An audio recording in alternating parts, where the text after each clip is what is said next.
Hello बच्चों, कैसे हो आप? आई होप आपने एनसीईआरटी एम्पलीफायर में इकोसिस्टम चैप्टर हमारे साथ कंप्लीट कर लिया, जहां पे हमने एनसीईआरटी की एक एक लाइन समझ ली है। पूरे डिटेल में हम टॉपिक समझ चुके हैं। अब आगे हम क्या करते हैं? हम करते हैं प्रैक्टिस, और प्रैक्टिस बहुत अच्छी होगी अगर हम लास्ट 20 ईयर्स के पीवाईक्यू प्रैक्टिस करें। इससे तो हमें ये पता चल जाएगा कि कौन सा टॉपिक हमारे वीक रह गए, ये भी हमें पता चल जाएगा कि कौन से टॉपिक से सबसे ज्यादा क्वेश्चंस पूछे जाते हैं, ताकि रिवीजन के टाइम पे उस पर हम और ज्यादा फोकस करें। तो लास्ट 20 ईयर्स के क्वेश्चंस हम प्रैक्टिस करेंगे फ्रॉम आवर चैप्टर इकोसिस्टम। चलो शुरू करते हैं। इकोसिस्टम इंट्रोडक्शन से पहला क्वेश्चन 2016 में आया था। ये पूछा जा रहा है, term ecosystem was coined by. अब इकोसिस्टम टर्म किसने दी थी? That is A G Tansley in 1935। और टांसले सर ने इकोसिस्टम को डिफाइन किया था as a biology community. It is defined as a biological community. Biological community. अब बायोलॉजिकल कम्युनिटी में आपको पता है क्या होते हैं? लिविंग ऑर्गेनिजम्स प्रेजेंट होते हैं, लिविंग ऑर्गेनिजम्स। तो एजी टांसले सर ने कहा कि जब बायोलॉजिकल कम्युनिटी जहाँ पे लिविंग ऑर्गेनिजम्स हैं वो इंटरैक्ट करते हैं विद फिजिकल एनवायरमेंट, जब वो इंटरैक्ट करे फिजिकल एनवायरमेंट के साथ, तो उस सिस्टम को इकोसिस्टम कहा जाता है। मतलब लिविंग ऑर्गेनिज्म आपस में इंटरैक्ट कर रहे हैं, ऑल्सो फिजिकल एनवायरमेंट के साथ इंटरैक्ट कर रहे हैं, तो क्या बनाते हैं? इकोसिस्टम बनाते हैं। और 1935 में एजी टांसले सर ने ये टर्म कॉइन की थी। समझ गए? आगे चलते हैं। इकोसिस्टम स्ट्रक्चर से क्वेश्चन पूछा जाए। यहाँ पे देखिए, the amount of nutrients such as carbon, nitrogen, phosphorus, calcium present in the soil at any given time. अब वो देखा जाए तो एनसीईआरटी में डायरेक्टली ये मेंशन नहीं था, लेकिन अगर मैंने आपको कराया भी था, जहां पे हमने कहा था कि जब हमारे इनऑर्गेनिक सब्सटेंस की अमाउंट पूछी जाए इकोसिस्टम में, तो उसे क्या कहते हैं? उसे कहते हैं स्टैंडिंग स्टेट। अगर पूछा जाता है कि एक ट्रॉफिक लेवल में कितना हमारा लिविंग बायोमास प्रेजेंट है, जब लिविंग बायोमास की बात करें, दैट इज स्टैंडिंग क्रॉप। तो ये सही होता है। अभी कौन सा सही है? Standing state, amount of inorganic substance, nutrients. आगे चलते हैं। Vertical distribution of different species occupying different levels in our biotic community is known as। अब देखो, मैंने बताया था ना बहुत क्वेश्चन आते हैं इससे। होता क्या है कि आपने नेचर में देखा होगा, नेचर में आप ये देखते हो कि जैसे ग्राउंड पे ग्रासेस प्रेजेंट होती हैं, हर्ब्स प्रेजेंट होती हैं, श्रब्स थोड़ा सा ऊपर, उनकी थोड़ी हाइट ज्यादा होती है। और अगर ट्रीज की बात की जाए तो ट्रीज एकदम टॉप लेयर बना लेते हैं। तो नेचर में देखा जाता है कि जो स्पीशीज है वो इस तरीके से वर्टिकली डिस्ट्रीब्यूट हो रखी है, और इसी वर्टिकल डिस्ट्रीब्यूशन को स्ट्रैटिफिकेशन कहा जाता है। मतलब स्पीशीज ने इस तरीके से एक लेयर बना रखी है, और ये लेयर या स्ट्रेटा, इसी फॉर्मेशन को स्ट्रैटिफिकेशन कहते हैं। समझिए? तो ऑप्शन डी सही हो गया। Which one of the following is not a functional unit of ecosystem? अब इकोसिस्टम में फंक्शनल यूनिट वो होती है जो इकोसिस्टम को सेल्फ रेगुलेट या जो सस्टेन कर रहा है उसमें हेल्प करे, मतलब फंक्शन में काम आए। तो वहां पे प्रोडक्टिविटी आता है। प्रोडक्टिविटी क्या है? That is rate of formation of biomass. Energy flow, किस तरीके से एनर्जी ट्रांसफर हो रही है एक ऑर्गेनिज्म से दूसरे ऑर्गेनिज्म में। डीकम्पोजिशन, जो भी हमारा डेड बायोमास है उसको कन्वर्ट करना इनऑर्गेनिक सब्सटेंस में, उसे डिकम्पोजिशन कहते हैं। अब ये तीनों ही ऐसे प्रोसेसेस जो फंक्शन में हेल्प कर रही कि इकोसिस्टम सेल्फ रेगुलेट हो सके। जबकि स्ट्रैटिफिकेशन क्या है? हमारा स्ट्रक्चर बनाती है, इसलिए इसे इंक्लूड किया जाता है इकोसिस्टम स्ट्रक्चर। ऑप्शन क्या होगा? ऑप्शन डी सही होगा। Which one of the following is characteristic of biological community? अब इनमें से कौन सा बायोलॉजिकल कम्युनिटी का पार्ट है? अब देखो, अगर मोर्टेलिटी, नेटेलिटी और सेक्स रेशियो की बात की जाए, अब मोर्टेलिटी जो नंबर ऑफ इंडिविजुअल्स जो जिनकी डेथ हो गई, नेटिलिटी नंबर ऑफ इंडिविजुअल जिनका बर्थ हुआ, सेक्स रेशो की एक पॉपुलेशन में कितने मेल्स है कितने फीमेल्स। अब ये तीनों ही जो एस्पेक्ट्स हैं दैट इज फॉर पॉपुलेशन, तो ये सारे पॉपुलेशन एट्रीब्यूट्स हैं जो कि आप ऑर्गेनिज्म एंड पॉपुलेशन में पढ़ते। अगर कम्युनिटी में बात की जाए तो कम्युनिटी में सिंगल स्पीशीज के इंडिविजुअल की बात नहीं, बहुत सारे स्पीशीज के इंडिविजुअल्स की बात की जाती है, और ऐसे ही स्पीशीज का जो वर्टिकल डिस्ट्रीब्यूशन होता है उसी को तो स्ट्रैटिफिकेशन कहते हैं। मतलब स्ट्रैटिफिकेशन किसका पार्ट है, कम्युनिटी। और पॉपुलेशन के एट्रीब्यूट्स नेटिलिटी, मोर्टेलिटी, सेक्स रेशियो, क्योंकि उसमें सिर्फ सिंगल स्पीशीज के मेंबर्स की बात की जाए। समझ गए, ऑप्शन ए सही। Next we have is productivity, और प्रोडक्टिविटी सबसे इंपॉर्टेंट टॉपिक है हमारे चैप्टर का। प्रोडक्टिविटी हम समझ लेते हैं। सबसे पहले समझो प्राइमरी प्रोडक्शन क्या होता है। सबसे पहले हम समझते हैं प्राइमरी प्रोडक्शन। अब प्राइमरी प्रोडक्शन होता है amount of biomass produced, amount of biomass produced by plants during photosynthesis per unit area over a period of time,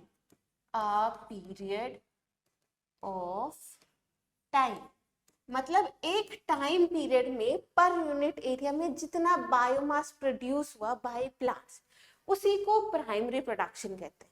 production मतलब बायोमास कितना प्रोड्यूस हुआ है, प्राइमरी हम प्रोड्यूसर लेवल पे बात करते हैं। समझ गए। फिर आता है हमारे पास प्रोडक्टिविटी,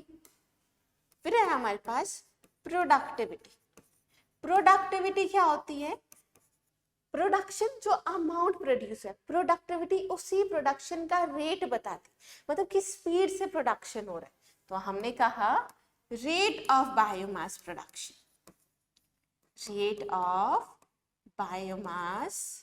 प्रोडक्शन, उसी को प्रोडक्टिविटी कहते हैं। समझिए। अब प्रोडक्टिविटी अगर प्लांट्स प्रोड्यूसर लेवल पे बात करें तो वो प्राइमरी प्रोडक्टिविटी, और अगर हम कंज्यूमर्स की बात करें कि कंज्यूमर किस रेट से ऑर्गेनिक मैटर बना रहे तो उसे सेकेंडरी प्रोडक्टिविटी कहेंगे। प्राइमरी प्रोडक्टिविटी में हमारे पास दो प्रोडक्टिविटी आती है, एक तो जीपीपी और एक है एनपीपी। ठीक है। जीपीपी वो रेट है बायोमास प्रोडक्शन का that is by plants during photosynthesis per unit area per unit time. अब प्रोडक्टिविटी में per unit area per unit time दोनों है, तो इसकी एसआई यूनिट क्या होती है, किलो कैलोरी पर मीटर स्क्वायर पर ईयर। अगर वेट के टर्म्स में बात करें तो ग्राम पर मीटर स्क्वायर पर।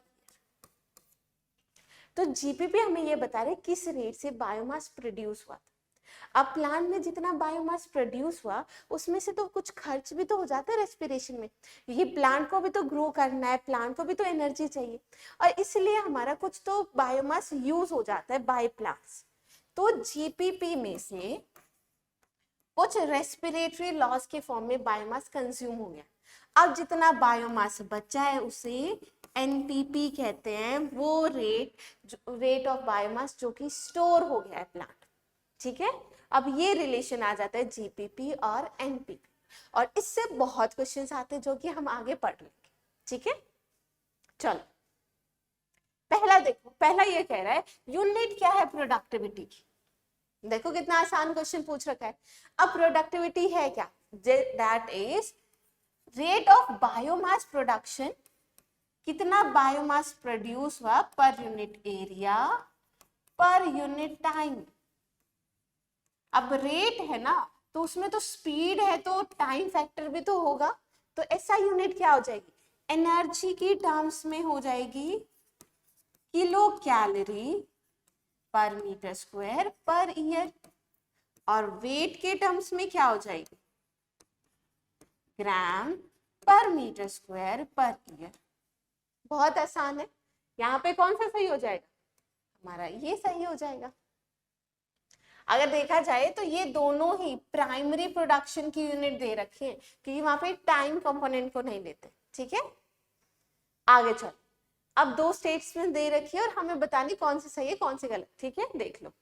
Primary source of energy in an ecosystem is solar energy.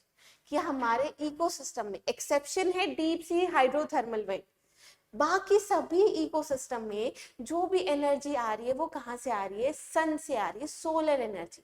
उसी सोलर एनर्जी को प्लांट्स क्या कर रहे हैं, केमिकल एनर्जी में कन्वर्ट कर रहे हैं, मतलब लाइट से ऑर्गेनिक मैटर बना लेते हैं। उसी ऑर्गेनिक मैटर को आगे कंज्यूमर्स खा जाते हैं, उसी एनर्जी से आगे फूड चेन में एनर्जी ट्रांसफर होती है। पर एनर्जी आई कहाँ से, हमारे सन से। तो प्राइमरी सोर्स क्या है, सन। बिल्कुल सही स्टेटमेंट है। दूसरी कह रहा है कि rate of production of organic matter during photosynthesis, कि प्रोडक्शन ऑफ ऑर्गेनिक मैटर का जो रेट है फोटोसिंथेसिस के टाइम पे उसे नेट प्राइमरी प्रोडक्टिविटी कहा जाता है। ये तो गलत है, क्योंकि जो रेट से बायोमास प्रोड्यूस हुआ ड्यूरिंग फोटोसिंथेसिस उसे तो ग्रॉस प्राइमरी प्रोडक्टिविटी कहते थे ना। अब ग्रॉस में से तो कुछ यूज हो गया था, फिर बचा था नेट प्राइमरी प्रोडक्टिविटी एनपीपी। और एनपीपी क्या था, रेट ऑफ बायोमास स्टोर्ड, जितना बायोमास स्टोर हुआ है उसे एनपीपी कहते हैं। तो हमारे स्टेटमेंट 1 सही है, 2 गलत है, तो ऑप्शन बी सही हो जाएगा। नेक्स्ट क्वेश्चन देखिए, इन an ecosystem NPP of first trophic level is this, what would be the GPP of the third trophic level of the same ecosystem. अब ऐसे न्यूमेरिकल्स बहुत बार आ जाते हैं, तो एक बार सीख लेते करना कैसे। तो देखो ट्रॉफिक लेवल 1 पे एनपीपी आपको दे रखी है, दैट इज 100x। ओके, अब इस पे जो एनपीपी है वो ट्रॉफिक लेवल 2 वाले ऑर्गेनिज्म के लिए जीपीपी है। ठीक है, तो ट्रॉफिक लेवल 2 पे ये क्या हो जाएगी, इसकी जीपीपी 100x, और इसकी एनपीपी क्या होगी, इसकी 10%, दैट इज 10x।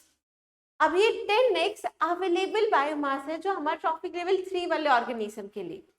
अब अगर इसकी बात करें ट्रॉफिक लेवल 3 पे जीपीपी कितनी आ जाएगी, जीपीपी 10x, और इसकी एनपीपी क्या होगी x, जो कि इसका 10%। तो ट्रॉफिक लेवल 3 की जीपीपी क्या है ये बच्चा, 10x, ऑप्शन आ जाएगा ए। ओके, अगला क्वेश्चन देखो, in the equation GPP represent कर रही है gross primary productivity, NPP represent कर रही है प्राइमरी प्रोडक्टिविटी, आर क्या है, जीपीपी जिस रेट से टोटल बायोमास बना था, एनपीपी जितना बच गया, तो आर जो कुछ तो हमारा कंज्यूम हो जाता है ना बाय प्लांट इटसेल्फ, वो क्या, that is respiratory loss, option D सही हो जाए। इन द इक्वेशन, अब ये इक्वेशन दे रखी है, यहाँ पर फिर से पूछा गया है आर क्या रिप्रेजेंट कर रहा है, आर हमें पता है दैट इज रेस्पिरेशन लॉस, मतलब वो अमाउंट ऑफ बायोमास जो कि हमारे रेस्पिरेशन में यूज हो जा रहा है, क्योंकि प्लांट को भी तो एनर्जी चाहिए ना, तो कुछ बायोमास प्लांट खुद कंज्यूम कर लेते, तो ऑप्शन डी हो जाएगा। अब देखिए, अब रिलेशन पूछा गया है जीपीपी और एनपीपी में, और इनमें से कौन सी सही है, GPP is always less than NPP, अब तो गलत है ना। सेम इक्वेशन, मैंने कहा था ना इक्वेशन बहुत गोल्डन है, बहुत बार क्वेश्चंस पूछे जाते हैं। तो देखो ये जीपीपी है, अब जीपीपी में से कुछ हम माइनस कर रहे हैं तब एनपीपी बची, अब बड़े में से कुछ निकाल के थोड़ा छोटा अमाउंट बचेगा ना, इससे ये पता चल तो रहा है बच्चा जीपीपी हमेशा ज्यादा रहती है एनपीपी की। तो यहाँ पे क्या आ जाएगा, GPP is always more than NPP. Next देखो, the mass of living material at a trophic level at a particular time. अब एक पर्टिकुलर टाइम पे एक ट्रॉफिक लेवल पे जितना भी लिविंग मटेरियल या लिविंग बायोमास प्रेजेंट है उसे स्टैंडिंग क्रॉप के, ठीक है। इन an ecosystem the rate of production of organic matter during photosynthesis. अब देखो, अगर सिर्फ अमाउंट पूछा जाता है बायोमास का तो हम प्राइमरी प्रोडक्शन कहते हैं, लेकिन पूछा जा रहा है रेट ऑफ बायोमास प्रोडक्शन, तो वो क्या है, प्रोडक्टिविटी है। प्रोडक्टिविटी, उसे सेकेंडरी प्रोडक्टिविटी तो नहीं कह सकते, क्योंकि सेकेंडरी मतलब हम किसकी बात करें, कंज्यूमर लेवल पे बात करें। तो तो हम उसे क्या कहते हैं, नेट प्रोडक्टिविटी नहीं स्पेसिफाई कर दिया। फोटोसिंथेसिस से मतलब प्रोड्यूसर लेवल पे, एनपीपी तो जो अमाउंट स्टोर हुआ है वो है, तो इसका आंसर क्या आएगा, जीपीपी, ऑप्शन डी। जो टोटल बायोमास बना उसका rate, that is GPP by plants. The secondary productivity is rate of formation of new organic matter. अब जो नया ऑर्गेनिक मैटर बन रहा है उस रेट क्या है, by consumers, that is secondary productivity. मतलब सेकेंडरी प्रोडक्टिविटी में हम न्यू ऑर्गेनिक मैटर सिंथेसाइज का रेट देखते हैं बाय कंज्यूमर्स। प्राइमरी में हम प्रोड्यूसर्स की बात करें और सेकेंडरी में कंज्यूमर्स की बात करें। The biomass available for consumption by the herbivores and the decomposers is called. अब वो बायोमास जो अवेलेबल है हर्बीवोर्स के लिए, मैंने कहा था ना जीपीपी जो टोटल बायोमास बना था उसमें से कुछ तो हमारा आर यूटिलाइज हो गया, बचा क्या, एनपीपी। अभी एनपीपी वो बायोमास है जो स्टोर हो चुका है। अब यही स्टोर्ड बायोमास तो अवेलेबल है हर्बीवोर्स के लिए, तो ये क्या आ जाएगा बच्चा, net primary productivity. Which one of the following ecosystem type has the highest annual net primary productivity? अब NPP उसी की ज्यादा होती है जो ज्यादा स्टेबल इकोसिस्टम और जहां पे अच्छे से लाइट मिल रही है, तो हमारा वो कौन सा होता है, ट्रॉपिकल रेन फॉरेस्ट। एक तो ट्रॉपिकल सोलर एनर्जी बहुत मिल रही है, रेन फॉरेस्ट मतलब वाटर भी बहुत अच्छे से मिल रहा है, तो ऑप्शन आपका डी हो जाएगा। नेक्स्ट टॉपिक है हमारे पास डीकम्पोजिशन। अब डीकम्पोजिशन क्या होता है पहले हम वो समझेंगे, ठीक है, एक मिनट, ठीक है। अगर डीकम्पोजिशन की बात करूं उसका मतलब है break down of complex organic matter, complex organic matter को ब्रेक डाउन करना और कन्वर्ट करना into inorganic substance. Inorganic substance जैसे कि सब्सटेंस जिसमें आ जाते हैं CO2, H2O और मिनरल्स। मतलब ऑर्गेनिक मैटर को हम कन्वर्ट कर रहे हैं इनऑर्गेनिक सब्सटेंस में, उसी को डिकम्पोजिशन कहते हैं। अब डिकम्पोजिशन के 5 स्टेप होते हैं। पहला स्टेप है बच्चा जिसमें आ जाता है फ्रेगमेंटेशन। फ्रेगमेंटेशन कराते हैं डेट्राइटिवोर्स, इसमें आ जाएगा आपका अर्थवॉर्म। वो क्या करता है कि बड़े जो लार्ज कॉम्प्लेक्स मॉलिक्यूल्स हैं उनको तोड़ देते हैं सिंपल फ्रेगमेंट्स में, मतलब टुकड़े कर दे रहे हैं लार्ज कॉम्प्लेक्स मॉलिक्यूल्स का, तो हम क्या कह रहे हैं, फ्रेगमेंट किए जा रहे हैं, ठीक है। तो ये हो गया फ्रेगमेंटेशन, कौन करते हैं, अर्थवॉर्म, डेट्राइटिवोर्स। एक प्रोसेस होती है जिसे लीचिंग कहा जाता है। लीचिंग का मतलब है कि जो सॉइल में water soluble inorganic nutrient present है वो पानी की हेल्प से वो नीचे जाके सेटल डाउन कर जाते हैं एज अनअवेलेबल सॉल्ट। अनअवेलेबल इसलिए कह रहे हैं क्योंकि प्लांट उन्हें एब्सॉर्ब नहीं कर पा रहे, इसी प्रोसेस को लीचिंग कहते हैं। फिर हम पढ़ते हैं कैटाबॉलिज्म। कैटाबॉलिज्म वो एक्चुअल प्रोसेस है जिससे हमारा ऑर्गेनिक मैटर कन्वर्ट हो रहा है इनऑर्गेनिक में। करते कौन है, फंगस, बैक्टीरिया, क्योंकि ये एंजाइम सीक्रेट कर देते बाहर, वो एंजाइम्स ऑर्गेनिक को इनऑर्गेनिक में कन्वर्ट कर देंगे, फिर ये फंजाई बैक्टीरिया उसको एब्सॉर्ब कर लेते हैं। इस प्रोसेस को कैटाबॉलिज्म कहा जाता है। यहीं पे हम 2 प्रोसेसेस पढ़ते हैं। ह्यूमिफिकेशन। ह्यूमिफिकेशन नाम से ही याद कर लो, ह्यूमिस का बनना। ह्यूमिस एक डार्क कलर्ड अमरफस सब्सटेंस है जो कि हमारा वहां पे रेजिस्टेंट है माइक्रोबियल एक्शंस के लिए। अब माइक्रोब उस पे काम नहीं कर पा रहे अच्छे से तो स्लो डिकम्पोजिशन होगा। दूसरा है बच्चा हमारा मिनरलाइजेशन। जब ये ह्यूमस को फर्दर डिग्रेड किया जाता है तो ये ऑर्गेनिक मैटर से इनऑर्गेनिक मिनरल्स रिलीज होते हैं। मिनरल्स रिलीज हो रहे इसलिए इसको मिनरलाइजेशन कहा जा रहा है। समझ गए, यही है डिकम्पोजिशन। अब हमें ये क्वेश्चंस करने हैं, चलो। डेट्रीवोर्स परफॉर्म फ्रेगमेंटेशन, बिल्कुल सही बात है। डेट्रीवोर जैसे कि अर्थवॉर्म वो फ्रेगमेंटेशन करते हैं ना, बड़े मॉलिक्यूल को छोटे में तोड़ दे रहे हैं, जो ह्यूमस है उसको फर्दर डिग्रेड किया जाता है बाय सम माइक्रोब ड्यूरिंग मिनरलाइजेशन, जिससे मिनरल्स रिलीज होते हैं। बिल्कुल सही है। जो वाटर सॉल्युबल इनऑर्गेनिक न्यूट्रिएंट्स हैं, ये मान लीजिए ये हमारे पास लेयर्स है सॉइल की, तो यहाँ पे कुछ वाटर सॉल्युबल इनऑर्गेनिक न्यूट्रिएंट्स हैं, पानी की हेल्प से वो नीचे जाके प्रेसिपिटेट कर जाते हैं। इस प्रोसेस को लीचिंग कहते हैं कि वो लीच आउट कर गए, पर्कोलेट कर गए। Water soluble inorganic nutrients go down into the soil and get precipitated by a process called chain. बिल्कुल सही है। जो डेट्राइटस फूड चेन है वो शुरू होती है लिविंग ऑर्गेनिज्म से नहीं।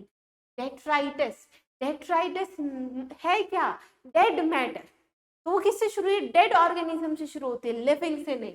डेट्राइटस हमारा रॉ मटेरियल है डिकम्पोजिशन के लिए, जिसमें प्लांट एनिमल का पूरा डेड मैटर आ जाता है। ठीक है, गलत हो गया। अर्थवर्म ब्रेक करते हैं डेट्राइटस को इनटू स्मॉलर पार्टिकल्स। इसे कैटाबोलिज्म नहीं कहते, इसे तो फ्रेगमेंटेशन कहते हैं। ये भी क्या कर रखा है? गलत लिख रखा है। सही कौन सा है? ए बी सी सही है, ऑप्शन अपना बी हो।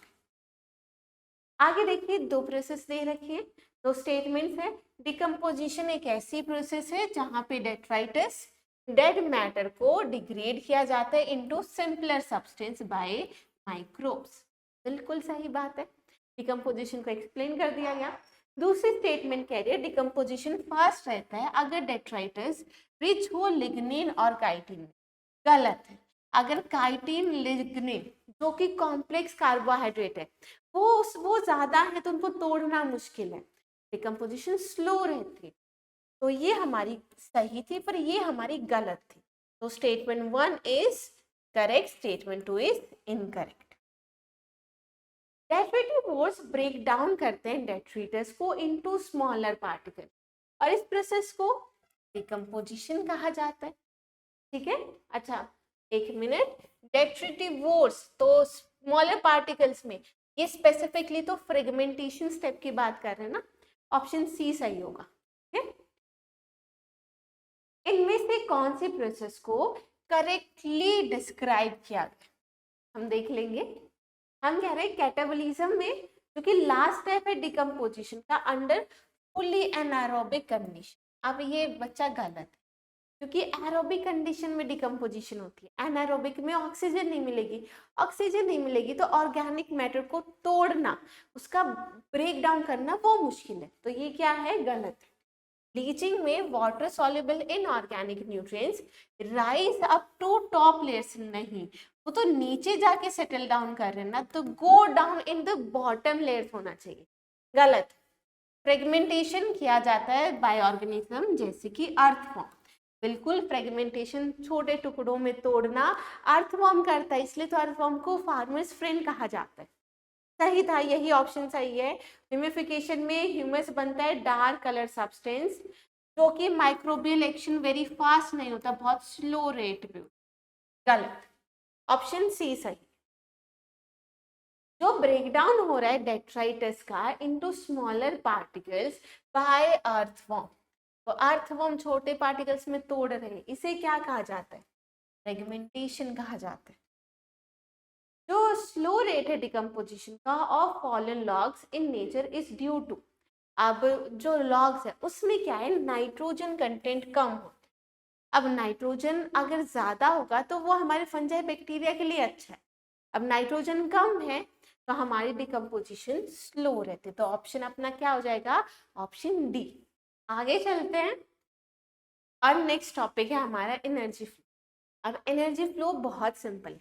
एनर्जी फ्लो हमें ये बताता है, एक तो सन हमारी अल्टीमेट सोर्स है फॉर एनर्जी, क्योंकि except for deep sea hydrothermal vents हर जगह जो एनर्जी है वो सन से आ रही है।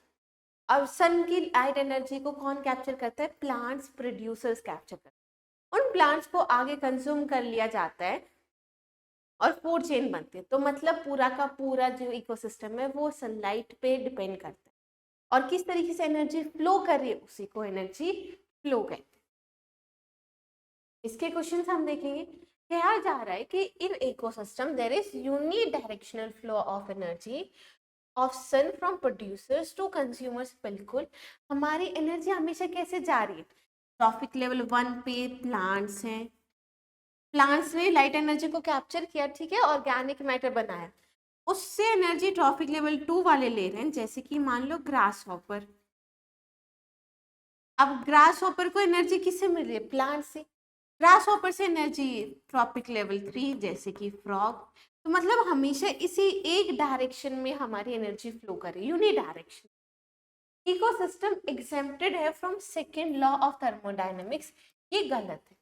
जो एनर्जी फ्लो है वो फर्स्ट और सेकेंड लॉ दोनों फॉलो करता है। सेकेंड लॉ ये कहता है कि जब भी ट्रांसफर होगा तो कुछ एनर्जी लॉस हो जाती है एज अ हीट की फॉर्म, हीट की फॉर्म में एनर्जी लॉस हो रही है और इकोसिस्टम में डिसऑर्डरलीनेस इंक्रीज होती है। अब उसी को काउंटरएक्ट करने के लिए हमेशा इकोसिस्टम को एक कांस्टेंट सप्लाई चाहिए ऑफ एनर्जी, यही तो है सेकंड लॉ ऑफ थर्मोडायनेमिक्स। तो स्टेटमेंट 1 2, 1 सही था, 2 गलत था। 1 2 दोनों लॉ को फॉलो करती है, तो 1 is correct and 2 is incorrect.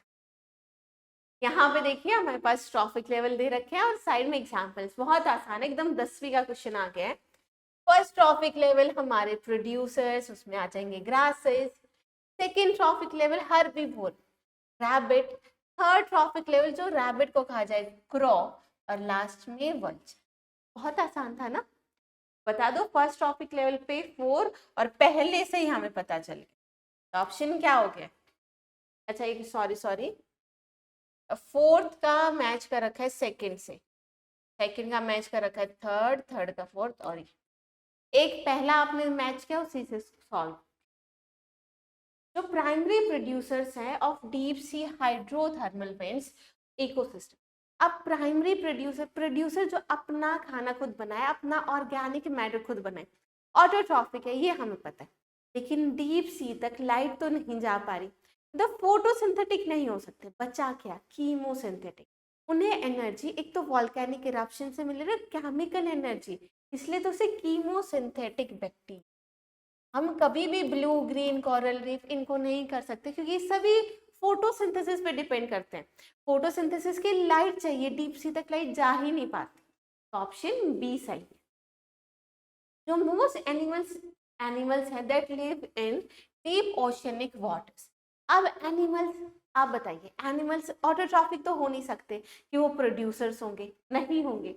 दूसरा हम बात करें कि अब वहां पे ग्रेजिंग फूड चेन भी तो नहीं चल रही, ग्रेजिंग फूड चेन नहीं चली, तो वहां पे डीप सी में क्या रहते हैं? डेट्राइटिवोर्स रहते, डेट्राइटिवोर्स जो डेड मैटर को कंज्यूम करते हैं। ऑप्शन बी सही हो जाए। अब ये क्वेश्चन मैं ऑलरेडी करा चुकी हूँ।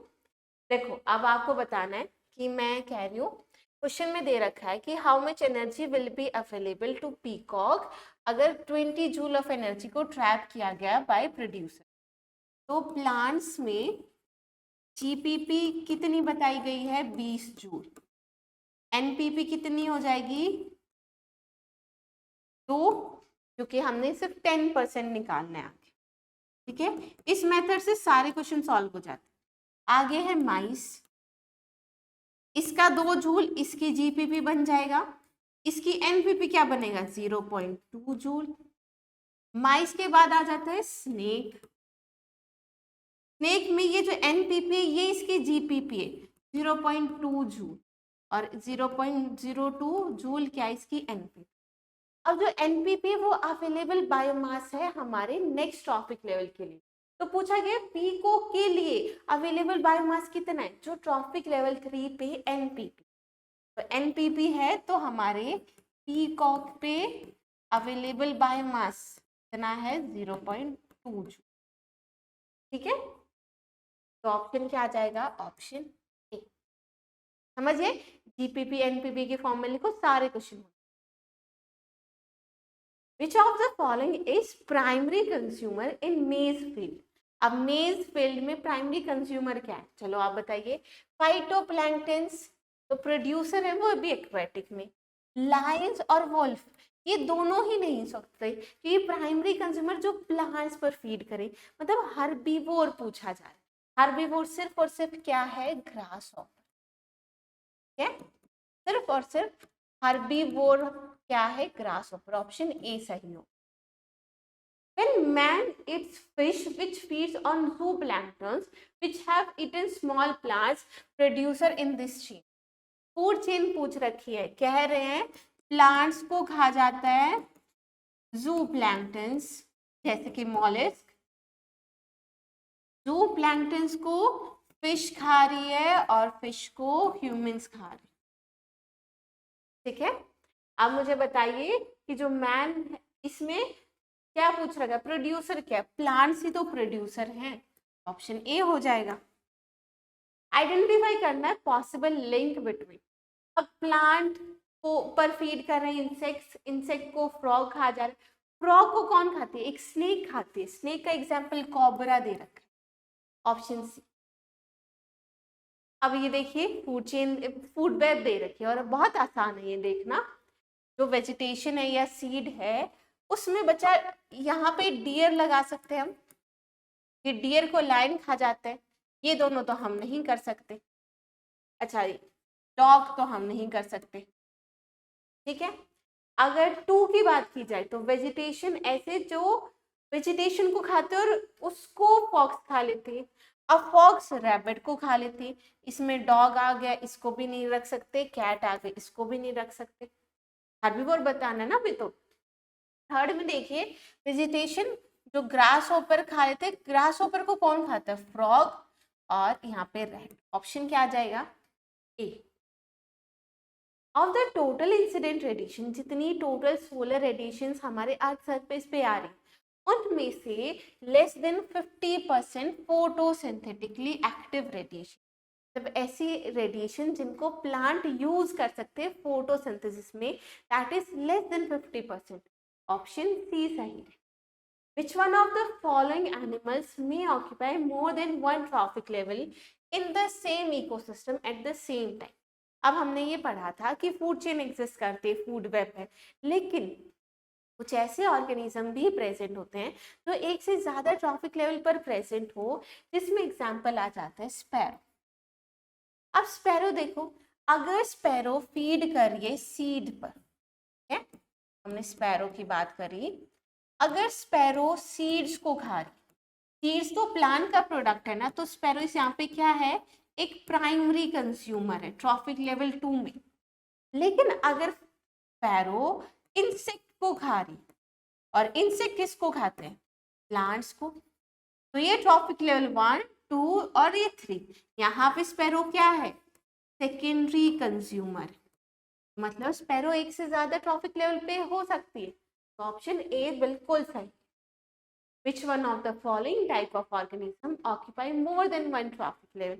इनमें से कौन सा जो एक से ज्यादा ट्रॉफिक लेवल पे हो सकते हैं, इसमें आ जाएगा फिश, क्योंकि फिश बच्चा अगर स्मॉल फिश की बात करें तो वो सेकेंडरी कंज्यूमर है क्योंकि जूप्लैंक्टन्स को खा रही है, और लार्ज फिश की बात करें वो स्मॉल फिशेस को खाती है तो वो टर्शरी कंज्यूमर है, तो फिश एक से ज्यादा ट्रॉफिक लेवल पे हो सकती है, ऑप्शन ए। अब ये स्टेटमेंट देखिए फूड चेन के रिगार्डिंग, हमें बताना है इनमें से कौन से स्टेटमेंट सही। अगर हमने 80% टाइगर्स को रिमूव कर दिया फ्रॉम एन एरिया, उससे वेजिटेशन की ग्रोथ इंक्रीज हो जाएगी, नहीं बच्चा डिक्रीज हो जाएगी। एकदम मूवी की तरह समझो कि मूवी में मतलब एक देख रहे हो, एक ग्राउंड में एक घास है, उस पर डियर फीड करते हैं और डियर्स को टाइगर खा जाते हैं। अब मान लीजिए टाइगर की पॉपुलेशन बहुत कम कर दी, तो डियर्स की पॉपुलेशन को टाइगर ही तो कंट्रोल कर रहे थे, टाइगर्स हटा दिए डियर की पॉपुलेशन बढ़ जाएगी, डियर की पॉपुलेशन बढ़ी तो वो घास को खा जाएंगे ना, तो उसकी वजह से डिक्रीज हो जाती है वेजिटेशन, इंक्रीज नहीं हो। ठीक है, अगर हमने मोस्ट ऑफ द कार्निवोर्स को हटा दिया, जैसे टाइगर को हटा दिया, उसकी वजह से क्या होगा, डियर की पॉपुलेशन बढ़ी थी ना, की वजह से डियर की पॉपुलेशन इंक्रीज हो जाएगी, बिल्कुल सही। जो लेंथ है फूड चेन की वो बहुत ज्यादा नहीं होती, लिमिटेड होती है 3 to 4 ट्रॉफिक लेवल, क्योंकि एनर्जी लॉस भी तो हो रही है, जब भी एनर्जी ट्रांसफर हो रही है सिर्फ 10% एनर्जी ट्रांसफर हो रही है। जो लेंथ है फूड चेन की वो वेरी करती है 2 से 8 ट्रॉफिक लेवल, ये गलत है, इतने 8 तक नहीं पहुंच पाते, तो बी और सी सही है, ऑप्शन सी। नेक्स्ट है हमारे पास इकोलॉजिकल पैरामीटर। इकोलॉजिकल पिरामिड एक ग्राफिकल रिप्रेजेंटेशन है इकोलॉजिकल पैरामीटर्स की on successive trophic level. Trophic level पे हमने अलग अलग पैरामीटर को दर्शा रखा है, इसी को इकोलॉजिकल पिरामिड कहते हैं। अब बेस्ड ऑन इकोलॉजिकल पैरामीटर, एक तो होता है पिरामिड ऑफ नंबर, यहाँ पे हम नंबर काउंट कर रहे हैं हर एक ट्रॉफिक लेवल पे कितने। फिर हम पढ़ते हैं pyramid of biomass. Pyramid of biomass हम बायोमास देखते हैं। और pyramid of energy, pyramid of energy तो हमेशा ही अपराइट रहता है क्योंकि सबसे ज्यादा एनर्जी प्रोड्यूसर्स के पास है और सबसे कम हमारे टॉप कंज्यूमर। ये तीन हम पढ़ते हैं। ये प्रोडक्टिविटी डिकम्पोजिशन के बाद ये सबसे इंपॉर्टेंट है। क्वेश्चन देखो, इनमें से कौन सी एक लिमिटेशन नहीं है of ecological pyramid. Ecological pyramid की तीन लिमिटेशन है, जिसमें से एक है कि सेप्रोफाइट्स को कोई जगह नहीं दी गई। सेप्रोफाइट्स जो डेड मैटर को कंज्यूम करते हैं वहां से एनर्जी लेते, उनको कोई जगह ही नहीं मिली, तो ये तो एक लिमिटेशन है। ये अज्यूम करते हैं कि नेचर में सिंपल फूड चेन होती है, लेकिन ऐसा तो एग्जिस्ट नहीं करता ना, फूड वेब एग्जिस्ट करती है। It accommodates a food web, नहीं बच्चा, यही तो बात है कि इकोलॉजिकल पिरामिड फूड चेन को अकोमोडेट करते हैं, फूड वेब को नहीं करते। ये एक लिमिटेशन है उसकी। तो कहते हैं अकोमोडेट करते हैं, ये तो गलत हो गया। ये एक ऐसे ऑर्गेनिज्म को नहीं, मतलब इस फैक्ट को नहीं मानते कि हमारी एक ऑर्गेनिज्म एक से ज्यादा ट्रॉफिक लेवल पे हो सकता है। तो ये हमारी एक और लिमिटेशन। ऑप्शन यहाँ पे सी सही। इनमें से कौन सी स्टेटमेंट करेक्ट नहीं? Pyramid of number in grassland हमेशा अपराइट रहता है क्योंकि ग्रासेस का नंबर सबसे ज्यादा, फिर ग्रास हॉपर का कम, फ्रॉग का कम, स्नेक का बहुत कम, तो अपराइट होता है pyramid of number. Pyramid of biomass is generally inverted. Aquatic ecosystem में फाइटोप्लैंक्टन्स का बायोमास कम होता है देन जूप्लैंक्टन। ये पिरामिड ऑफ बायोमास है इन एक्वेटिक, बहुत जरूरी है, यहाँ से बहुत क्वेश्चन आते हैं। ये भी सही है, कह दिया pyramid of biomass generally upright है, नहीं है ना अपराइट, अभी तो बताया, ये तो इनकरेक्ट हो गया। पिरामिड ऑफ एनर्जी हमेशा ही अपराइट, ऑप्शन यहाँ पे सी सही। Which of the following ecological pyramid is generally inverted? इनमें से कौन सा जनरली इन्वर्टेड है? अभी हमने पढ़ा pyramid of biomass in sea, phytoplankton सबसे कम बायोमास, उसके पास जूप्लैंक्टन और फिशेस का बायोमास ज्यादा। अब फाइटोप्लैंक्टन जैसे ही प्रोड्यूस हो रहे वैसे ही जूप्लैंक्टन से खा जा रहे, इसलिए प्रोड्यूसर लेवल पे ज्यादा बायोमास पाया ही नहीं जाता, इसलिए तो इन्वर्टेड है। तो ये हमेशा ऑप्शन ए। यहाँ पे देख लो, सेम वही pyramid of biomass aquatic ecosystem, बहुत बार क्वेश्चन आ रखा है। देखो प्राइमरी प्रोड्यूसर पे ग्राम है, मतलब कोई वेट है, तो बायोमास का पिरामिड है जिसमें प्रोड्यूसर्स पे कम है बायोमास 10 है, प्राइमरी कंज्यूमर 60 है और फिर सेकेंडरी कंज्यूमर 120। तो आप देख लो कैसा है, इन्वर्टेड पिरामिड है ऑफ बायोमास।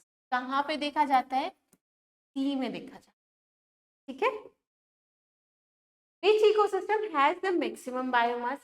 सबसे ज्यादा बायोमास कहाँ पे प्रेजेंट है? हमें मैक्सिमम बायोमास उसी का तो होगा जो सबसे ज्यादा प्रोडक्टिव है, और सबसे ज्यादा प्रोडक्टिव कौन होता है? ट्रॉपिकल फॉरेस्ट, तो फॉरेस्ट इकोसिस्टम हो गया।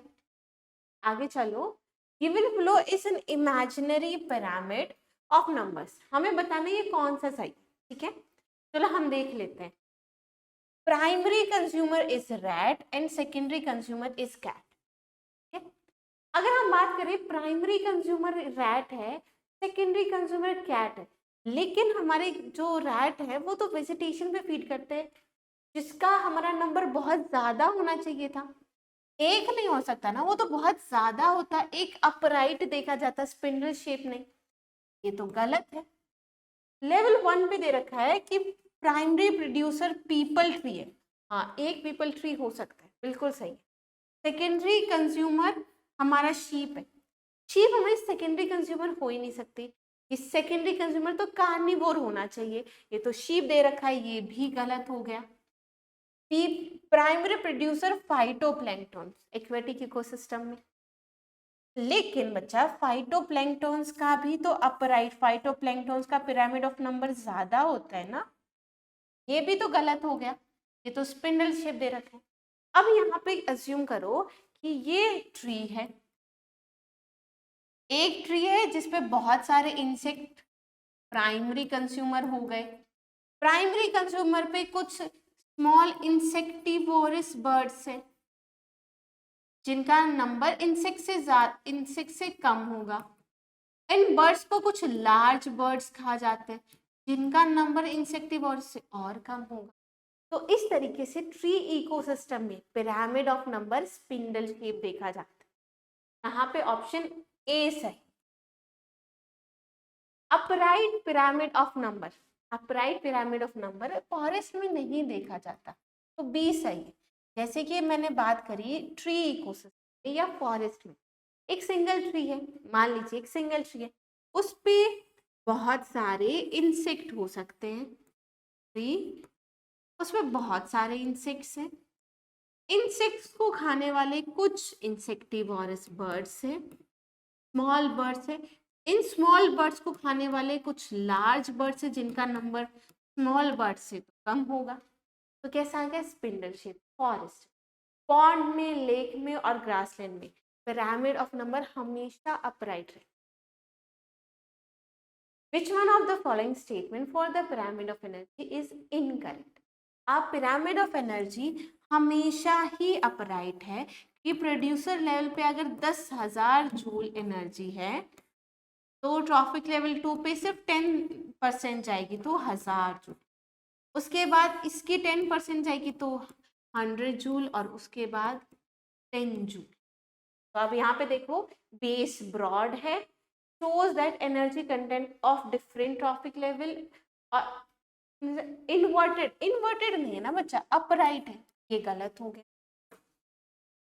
इनमें से बताइए कौन सी वो है जिसे यूज नहीं किया जाता as a parameter for ecological pyramids.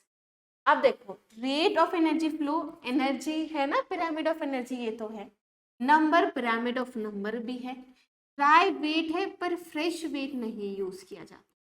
Fresh wait इसलिए यूज नहीं किया जाता क्योंकि फ्रेश वेट वेरी करता है। जैसे अगर फ्रेश वेट को वेरी किया, अगर मेजर किया जाए एक कमरे में तो मॉइस्चर कंटेंट अलग है तो अलग आएगा, लेकिन अगर उसको बाहर रख दिया जाए, धूप में रख दिया जाए तो वो इवेपोरेट होके सूख जाएगा ना। तो फ्रेश वेट वेरी करता है, इसलिए कभी भी इसको एज अ पैरामीटर नहीं लिया जाता। तो ऑप्शन क्या आएगा, ऑप्शन ए। और यहाँ पे बच्चे आपके इकोसिस्टम चैप्टर के लास्ट 20 इयर्स के क्वेश्चन कंप्लीट हो, क्लियर है। अगर यहाँ पे आपकी कोई डाउट है या आपका कोई और क्वेश्चन है जो आपको समझ नहीं आया हो या इकोसिस्टम चैप्टर का कोई भी डाउट है, आप मुझे कमेंट सेक्शन में लिखो, मैं कमेंट्स में रिप्लाई करूंगी। आज के लिए इतना ही, थैंक यू।